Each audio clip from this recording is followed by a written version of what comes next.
Thank you very much. It will be very difficult for me, and I probably fail, to deliver this talk in half an hour. Since I was about 6, I've been studying the Maya civilization, and I do need to give more background. The organizers told me that. By the way, I really want to thank. This is an amazing event, just incredible. My only complaint is that I believe I have gained about 20 pounds during this conference, but I will try. They asked me also to give some background because I've found that not only in Asia, but also in Brazil and many other places that I speak, people do not know very much about the Mesoamerican civilization. And I won't be able to cover all of it, but I will go through some of them before I turn to the civilization I work on now, the Maya. And at each point, I'll try to mention some of the controversies that we are studying. Of course, as you know, the populations of the New World came across the Bering Strait from Asia, from Siberia and Mongolia, and according to Dr. Oppenheimer, also from Europe. There's a tremendous controversy. He mentioned that this is a very bitter controversy for some reason about when they came over. Right now, the evidence seems to indicate that there's maybe earlier than we once thought, maybe 50,000 BC, possibly later. And the thing that's interesting about Mesoamerica and the New World civilizations is it's a completely independent tradition that began with hunters and gatherers and evolved. There are incidental contacts, but unlike the civilizations we've been discussing, questions of influence between China and Malaysia, between Rome and India and so on. These are not issues over, it's a totally different civilization. However, it seems that with the populations from Asia, tropical forests, some ideas did come over with the shamans, and these appear again, especially with the Maya, many thousands of years later. And one of them that you see is the cosmogram, the importance of sacred geography, the orientation of ceremonial centers to the color, the directions, and in the case of the Maya, colors, and the decisions even where to build sites based on that. And of course, there are also observatories, and this is a very important set of ideas that come over. Also, the idea that the sacred sites are a map of the universe, and that the ceremonial centers indicate the axis of the earth in the middle, which you see with the Khmer, Mount Meru, and you see with the Maya, actually with where their king lived, since the king was divine, as we see in some of the civilizations of Southeast Asia. Also, the importance of ancestor worship. It's something that you really don't see in European civilizations and many others, but in the case of the Maya, they have this, and they have many beliefs and rituals that are similar to Southeast Asia. This is not due to contact, but I think original concepts that came over with the shamans, with the nomads crossing the Bering Strait. One of the things that's most important that you can see comparisons to Southeast Asia is the rulers as divine kings. The ruler is not simply a ruler, he is divine or semi-divine. This is very much like the Devajara cult of the Khmer and other such cults. I've been doing a lot of work recently, I just came from Angkor, comparing these civilizations, and they're a group, I hope to be back here because there's a group of Maya archaeologists who are comparing them, tropical forest civilizations with the same kind of environment, and also sharing these cosmological concepts and especially all of the aspects of the divine kingship system, good and bad. Now, to turn to Mesoamerica, I think people often don't even know where it is. It is the area of what is now Mexico and northern Central America. And you see here in the beginning, is there a problem? There's a problem? Okay. Let me know if there's something wrong. Wave your hands if there's something wrong. You can't hear me, or I'm incoherent in some way. The highlands and the lowlands, the Maya area and central Mexico, are two distinct traditions. But in the early period, the buffer zone in between, the isthmus between the Pacific and the Gulf of Mexico, which is mostly swamps, turns out to be the area of most importance and the origins of the civilization.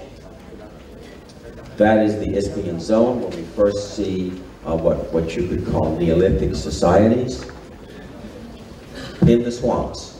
Again, as with Southeast Asia, traditional thinking and theories of anthropologists and archaeologists have emphasized rivers like the Nile, Mesopotamia, areas where you have lakes, but they really don't look at areas like swamps or tropical forests as where civilization should really be developing. Of course, the citizens of Angkor in the Maya area did not hear this rule, and they went ahead and constructed high civilizations in these regions. The first that you get is similar everywhere. Neolithic houses. The Neolithic develops later in the New World because they have somewhat later start. So somewhere between 4,000 and 3,000, and then full sedentism and agriculture at about 1800 to 1000 BC. A very simple culture like this in most areas. But then in one area of the swamp, you start to see between 1300 and 600 BC, the development of the first civilization, the Olmec civilization. And here you see the first earthen temple mounds at these sites, which it's like the environment here or where I come from. I'm a Cajun from southern Louisiana, that the high areas are very important because most of the region is swamps and water. And you already see the beginning of the centers, the ceremonial centers of the sites, being laid out as cosmograms, as maps of the sacred universe. We used to believe, talking of controversies, that the Olmec civilization was contemporary with the Maya, at 0 AD. We now know from the carbon dating in many studies that they actually were over 1,000 years earlier. And they are well known for their enormous sculptures mostly of these giant heads. We're not sure if these are shamans or rulers or divinities, but in fact, that's all the same in Maya civilization. Those are all one thing. And there is controversy now about the spread of civilization in Mesoamerica. The area you see there with the circle, that's the heartland where the Olmec sites are very large and first developed. And many theorists believe that from there, that civilization developed there and then spread across Mesoamerica. I do not believe that. I've done a lot of work on Olmec archaeology, and I think most people here, that civilization doesn't just develop in one place and move out. It's the result of the kind of interactions that we've all been talking about between developing societies and different regions. So I more or less make fun of the mother culture hypothesis, which I think is a sort of very primitive theoretical perspective. Now, after the Olmec, at about somewhere between 800 and 600 BC, the history of Mesoamerica divides sharply into two stories, and I'll tell the first one about the highlands, and then about the Maya civilization in the lowlands, the one that is similar to the tropical civilizations of Southeast Asia. The highland tradition is a completely different environment, and in fact, the societies there are more like our expectations, not in terms of religious perspectives, but in terms of economy, markets, the same sort of thing that you see in Mesoamerica and Egypt, and I think China. And a lot of this is centered on the central valleys of Mexico, where you have hills that are circumscribed. It's the kind of normal environment for the development of high civilization. As you know, tropical forests, again, are not someplace that people used to consider had early civilization. And the first really large society there is the great city of Teotihuacan, which is an enormous city with gigantic constructions, such as the Pyramid of the Sun. But what's most interesting about it is that it's highly organized. This is just part of it. There's a street system on a grid. There is a great marketplace in the center. Has anyone been to Teotihuacan? It's like the Angkor of the highlands of Mexico. And the key to it all was a market economy, an international kind of market economy, as we've been talking about, and as is sort of normal for a Western civilization. If you go there, you'll see the great buildings, but I should warn you that the Mexican government is not nearly as good as you are here in respecting and presenting the monuments in the right way. So the great central marketplace, they're using as the parking lot for visiting the site. It's the most important thing. It is a very nice parking lot, but some of the most recent discoveries, because this civilization was a mercantile one with a great market and not much evidence of divine kingship, it was considered more of a practical civilization, economically driven, and without a great deal of warfare.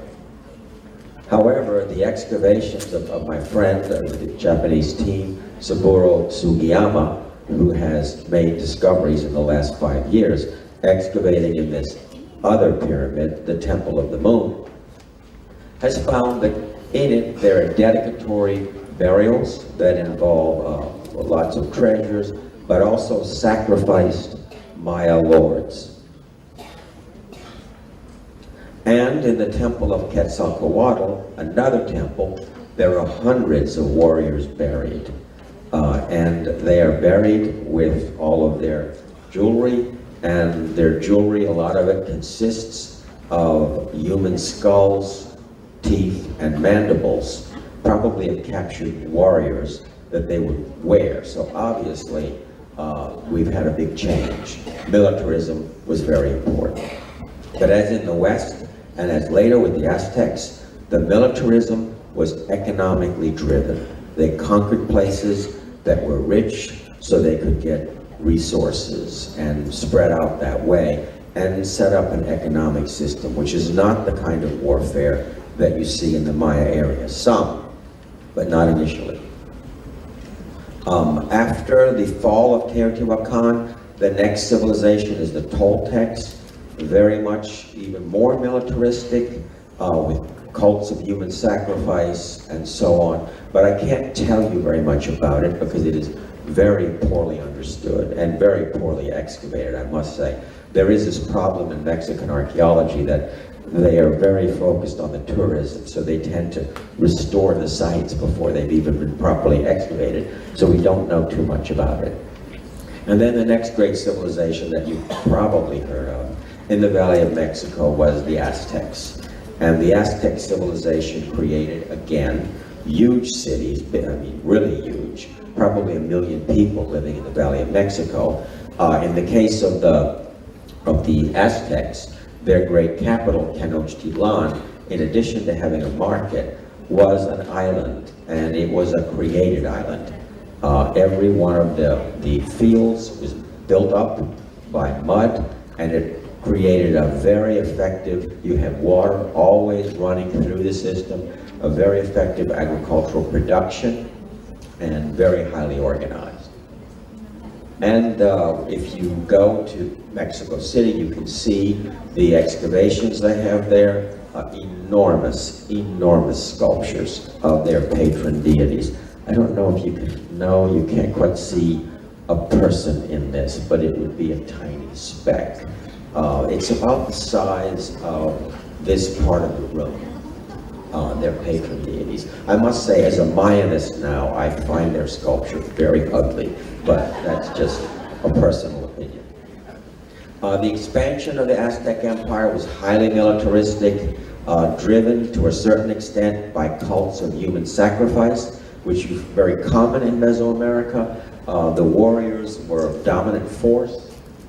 and they expanded to conquer much of Mesoamerica. You notice that they did not go into the Maya region, and that is because it is very difficult to conquer tropical forest environment. This is somewhat different.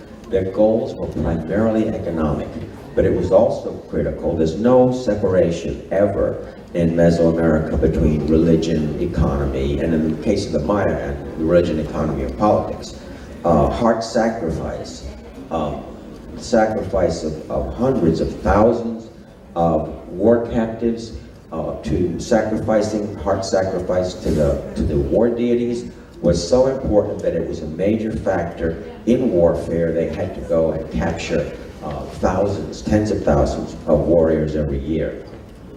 And those were sacrificed in mass sacrifices at the temples in central Teotihuacan, Tenochtitlan, excuse me. Have anyone seen the film Apocalypto? It's the worst film ever made, without question. And in it, he shows the great deal, Mel Gibson has the great deal of this human sacrifice, heart sacrifice. That's not the Maya. That's not what they did. That's sort of like, it's a stupid version of the Aztec. But I think Mel Gibson thinks that all, little brown people are pretty much the same. But it's an important thing to get straight. Now, there is the other tradition. It's another universe, and that's in the lowlands. And it emphasizes what everyone knows here. Tropical forest civilizations, that is a very difficult environment, a very fragile environment, and in that environment, you have to have agricultural systems, hydraulic systems that are very well planned. It also makes it difficult to have really concentrated populations, as you did at Tenochtitlan or Teotihuacan. And as you know now with the cities, it's very destructive to the forest to have large cities with concentrated populations. So, and the Maya civilization, again, being a tropical forest civilization, has many of those characteristics, those concepts that I believe came over the Bering Strait with their shamans really manifest themselves with the Maya civilization. People have been asking me, do I find it hot, and do I like chilies, and it's exactly the same climate. I just came from there, and it's exactly the same, and I love chilies as a consequence. I eat food that is almost as spicy as Thai. But you see this separate universe of lowland tropical jungle, and this is the Petani rainforest, and again, there's many characteristics along with Southeast Asia. Now, one of the big discoveries and controversies that has happened in the last 10 years, and we've seen this right now with some guy Batu, the same thing, and that is that everything is earlier than we thought. The development of the Maya ceremonials in the cities is 4 or 5 centuries earlier than we thought. And you see this temple that hasn't been excavated. This is at the site of Nak Bay. The jungle here is 70 meters high. So you can imagine the height of this structure. And we find very large cities in this pre-classic period now. We're finding more and more evidence of that. Now, they don't have sculptures very much or writing. So it's difficult to understand them and much easier to understand the Maya. Now, you see this line separating the highlands and the lowlands, and again, these are just 2 different universes in every sense. The Maya civilization developed in the lowlands. I work in northern Guatemala, sometimes in Honduras, in the jungle where you have these large cities. By the way, in the Indiana Jones movies and the Tomb Raider movies, that you may notice they always show these jungle civilizations, and there really are very few of them. And what they show in the ruins is a combination of Khmer and Maya, always. And of course, the Maya, I'm constantly asked if I went into archaeology because of the Indiana Jones movies, which is quite, I have to admit that I'm really very old and had PhD before these films, but I did start in archaeology, at a very early age, but not inspired by that. You see these great epicenters, incredible architecture, and famous for their many, many palaces. Many people have visited the site of Tikal, and they think that, well, this is the great Maya city. It's one of about 400 cities, and my own work is to always go into areas where no one has excavated before, and to find new cities. Of course, that does indicate that I spend a lot of my time negotiating with guerrillas, the army, drug lords, especially drug lords, who control this whole area. One of the things that inspires National Geographic to provide funding and then make very foolish films is the fact that the classic Maya temples, I've been in many of those films, and I hope you never see any of them. But as you know, you have to get money to do archaeology. And you see an earlier version of me excavating one of these tombs inside the pyramids. And the tombs are a very mixed blessing. They help us to raise money. They really aren't very important because the tombs prove that kings were rich, and I long suspected that. But they lead to looting. We have to literally battle with looters. I have a team of 6 heavily armed men, some of them lent to me by the local drug lord, to be able to, that's the government, and that government is better than the government of Guatemala, believe me. This is the only New World civilization with a full writing system, and the cult of the divine kings, they always show a king. This is one, he's holding his hands after a genital bloodletting, and then the inscriptions tell us a great deal about their history and religion. And the sites, as I said, cosmograms, and the expenditure on me. It is like Angkor, which is so wonderful for us today, but was a society that was crushing burden on the people to construct these great ceremonial centers. And something people don't talk about too much with Angkor or the Maya is much more expensive were the huge rituals that they had constantly. If you've seen some of the bas-reliefs of the processions at Angkor Wat, you would know. And it's a very similar, the cosmograms at Angkor Wat, very similar ideas. The axis of the universe is in the middle. Mount Meru, usually dominated by Shiva, and the Maya sites have the same exact concept. The rituals, again, very expensive ones, and the center of the ritual was the divine king. This is very much like the Devajara cult of the Khmer. And as I said, this is the Dospila site that I excavated. These are huge cities. I spend a good deal of my time raising money, and I've noticed in the discussions here that everyone knows you can't do development and archaeology without having a good bit of funding. Now, the Maya civilization, there is another controversy about great cisterns and reservoirs. As you know, you've just come off or still in the dry season, and in the tropical forest, that when you have a long dry season, significant 3-4 months, there is a scarcity of water, even though you're in a very humid environment. And so we've been finding, these are from 2 sites that I've excavated, we've been finding these great cistern systems.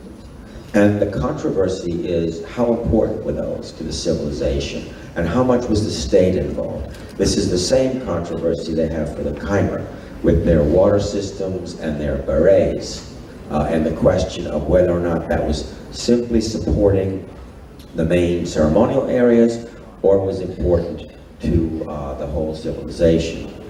And again, like the Devajara cult, the Holy Lord, the axis of the universe, was the center of this. He was semi-divine and a conduit to the deities. In the case of the Maya, the central ritual of the Maya state was royal genital bloodletting.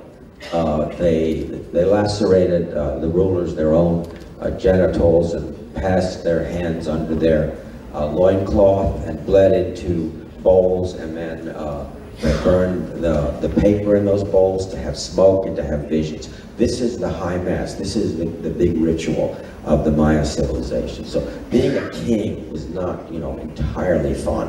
In fact, I think that I've always proposed that they should require this of modern political leaders, and we would get much more sincere leadership. I'm glad you support that.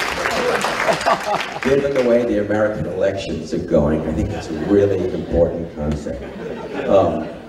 Now again, the burden on the people was very great because all of these sacred goods were required for the holy lords: jade, quetzal feathers, pyrite. These came from very distant areas, and so they had large trade networks to acquire these, as well as practical goods.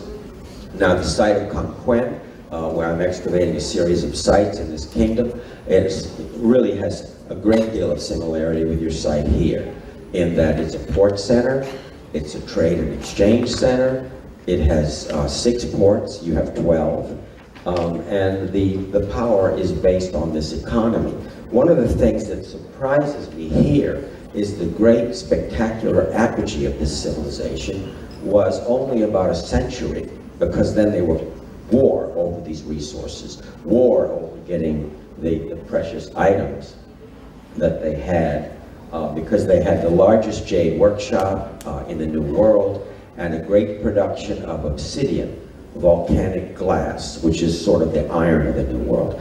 One of the things that surprises me here is that a foreign power didn't come in and conquer it and completely dominate it here, which is the problem that we have, the kings of Conquén had. Now I'm ending with the classic Maya collapse. It is far too complex to explain clearly. In fact, before this was scheduled, I was invited to this conference. I had already accepted. I have to fly at 1 in the morning on Monday straight to Paris, where I will deliver a presentation on these new theories at the Sorbonne and the CNRS, and then at the Society of Americanistas. This is brand new. You're the first people to see this, and it's complicated. It's important, and after that, I'm giving talks in Berlin and Bonn, Mexico, presenting, and the results will be published first in July. But as you can see from the reading, it is complex. People always want to know what caused the Maya collapse, and they want to hear something simple. But it's very much like the chimer. It's a complicated causality. And as you see in my little chart, causality is not that simple. This is showing one of the cities. I excavated this 10 years ago, a huge, powerful city, Dos Pilas. And this is it 1 year later. It was besieged and then destroyed completely.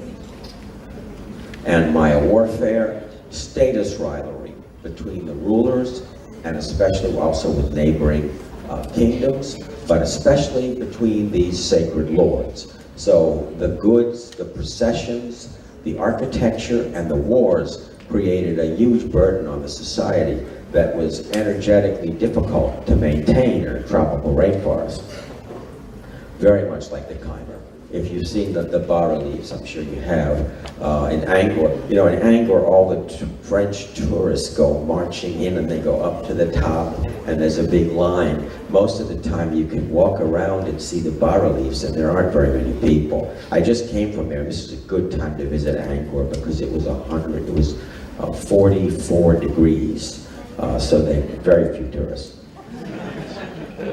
And what happened with this warfare between 740 and 800, as the sacred lords were battling over the resources, including Conquén, to try to control the obsidian and the jade, was that it eventually became too destructive and it shut down the trade routes, with blocking the trade routes through warfare.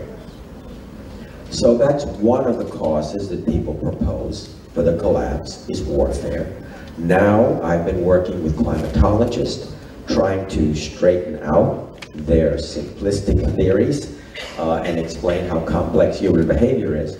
But they have seen correlations between climate change and drought and the collapse of Maya civilization. And again, this is the same debate with the Khmer. However, the chronology is wrong. I was in a conference for a week, locked up with climatologists, a conference in Italy, some archaeologists and some climatologists, and I think I convinced some of them that that the fall, the disintegration of these cities is about 60 or 70 years earlier than the droughts. What you do see, one of the factors, we know one of the factors, is the destruction of these trade routes. And again, this comes up with the same thing with the Khmer, and I think with Old Bagan. The river routes become less important, and the sea routes become more important. And that is a factor in making the central Maya area sort of out of it, out of the good economic positioning. And you see here the change to the sea route that after the fall of Maya civilization was used. And at that time, as the collapse is going on, what you see is the ritual destruction of the monuments, the economic failure. If you're a divine king and things aren't going well, it's your fault. You can't. It's another thing we should do with our politicians, but then there's no one else to blame. You're the intercessor with the gods, and so there was a tremendous reaction, and the sites were abandoned, many were destroyed, some ritually destroyed, and very similar to the Hindu reaction after Jayavarman the Seventh. As you see with Angkor Wat, you'll see that they left everything relatively beautiful, but chipped off the Buddha sculptures in the Hindu reaction. We see the defacing with, they break off the faces and then put the monuments down. And these show that.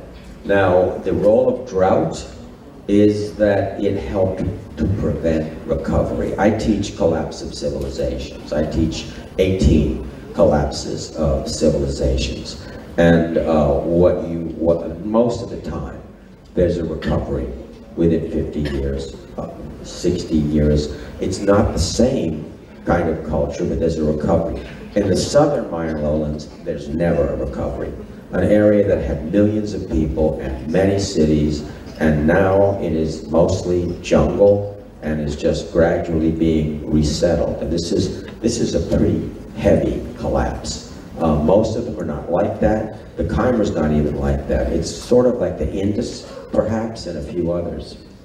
And this area, the elevated interior region, that part of the Maya area is raised somewhat higher, and it's limestone, so the rivers go down into caves. So it has a problem of being dry, and there was a big effect of droughts, but it was after the collapse. However, I think it was important in preventing recovery of the region, together with the change of the trade routes and the death of the cult. And so you see that these cities in the southern lowlands were abandoned. Now, this is why you have the handout, because this would take me an hour to explain, as I'll be doing, I'm flying straight from here to this talk. I'll be doing half asleep in Paris. But what we have found is that to understand the Maya collapse, you must separate the northern lowlands, which are much drier, and the southern lowlands, which are an environment like here. And the factors are different, and the timing is different. The northern collapse is 150 years later. It's a drier region. It does seem to be closely related to climate change and to droughts, as well as other factors. But you see I put on the right the complexity of causality. When people, every time they ask you what caused the Maya collapse, they want a soundbite, especially like these National Geographic or the History Channel. Oh, it was war, it was disease, it was drought. There's a complicated relationship in causality. And I think they're finding this with the Khmer. It was multiple causes. It was the trade route change. I think there were climate factors. I think there was too great of a burden on the society of the sacred king cults, and the cults of the divine kings and the economic system was really becoming quite archaic and could not compete with these great civilizations, market civilizations in central Mexico. So all of those factors led to these two collapses. And I put there, this isn't published yet, but in July, the first article by me, another archaeologist, and two climatologists will be coming out in the annual review of Earth and Planetary Sciences, an important journal for the climatologists. But then there'll be a series of publications, and I'm giving the first presentations on this in the next 2 weeks. I just have to end on one note that I didn't think I would be talking about, but I'm really impressed with how here you are doing ethical archaeology. I also teach ethics and philosophy, and archaeology in general is very unethical. The archaeologists go in, they excavate, they hire people, they get their fame, they get in National Geographic, they get their PhD, whatever, and then they leave, and they leave a disaster. Suddenly people have no work, and they've been working, excavating, so they loot. And if there is restoration, the government brings in people from outside and leaves them impoverished. I mean, these are really, really poor people with malnutrition and many problems, and they are left out. So they loot because they're very poor and they want to eat. And so they steal things from the monuments and sell them. But it isn't because they're evil, which is a lot of racism against the Maya. It's because this is a desperate situation, especially after they're accustomed to employment. So I have been, if you notice, the name of my institute is the Vanderbilt Institute of Mesoamerican Archaeology and Development. Half of what I do is development. The idea, and you are doing it, the idea is to go in and use the archaeology and the notoriety to get the attraction of the government, to get the attraction of others, and then train the local people to run the sites and do the kinds of side projects that I've seen you with the sales of crafts by handicapped people, and our projects. This is my ending, and I would really love to collaborate. I would love to come back here and teach a course, even on nothing about Mesoamerican and I can give advice on the kinds of signs and things you need to do here. I think one of the keys that we are trying to do in our sites is that you have so brilliantly left the excavations with roofs on them, and when the tourists come, even if it's not Angkor Wat, and they see the archaeologists excavating and they can watch that process, they love it. And it doesn't have to be Angkor Wat. It is very strong attraction. But you do need to do a lot of work. Half the work I do in raising money, and I work with a huge team. When I say I do it, this work with a team of 45 people, and about 10 of those are in development and in medicine. And we do, instead of bringing in people from the outside, we brought in the top restorers from Mexico and Guatemala, and they trained the local people, these people who can't even read, and they trained them to do the restoration, not just the excavation. And the training was very, very quick. It was much faster than we thought, because as here, these are people who are farmers, they have patience, they make their own clothing, they build their own houses, and so they're natural craftspersons. We also have, as you're hoping to develop here, community-run ecotourism, including rainforest reforestation, and with that, we also have education and health projects. Again, you attract the support of the government, and in the case of the United States government doesn't help me at all. Actually, my funding for restoration is mostly from Finland and Scandinavia, where I give a lot of talks. I'm the only Finnish Cajun. I'm there every year giving talks. And they provide education and health systems, potable water, clinics, and now they have an education system for the Maya girls. who have no access to school and are usually not sent to school. As you can see, the other thing that we do is these places are still sacred to the Maya. Very much like here, if you go to Bagan and even in Angkor and the other Angkor civilization cities, you will see the Buddhist monks coming in. These are still holy places, they're still being used. Previously, the government prevented the Maya from using these once it was developed, and we actually encourage it and get funding to help them continue to do their rituals, to regard these places as holy, and all of this works. We have the sites in the Guatemala, they have treasures. You can dig up a pot that in New York you can sell for $1 million, so the sites are being looted, but where we're working, there's no looting, because it's their site. And I think everything I've heard here from all of the people involved in trying to organize this project, everyone completely understands that. And they also understand the ethical burden when you can attract attention and money for health projects. When you can do that, if you don't do that, it's unethical. And so this is what we are doing now, and again, I'm just amazed, because we've been doing this now for about 12 years as a model for the other archaeologists to follow, for the government to follow. We keep doing it, we keep hoping. I keep giving lectures that they will start to follow it, and no one is following it.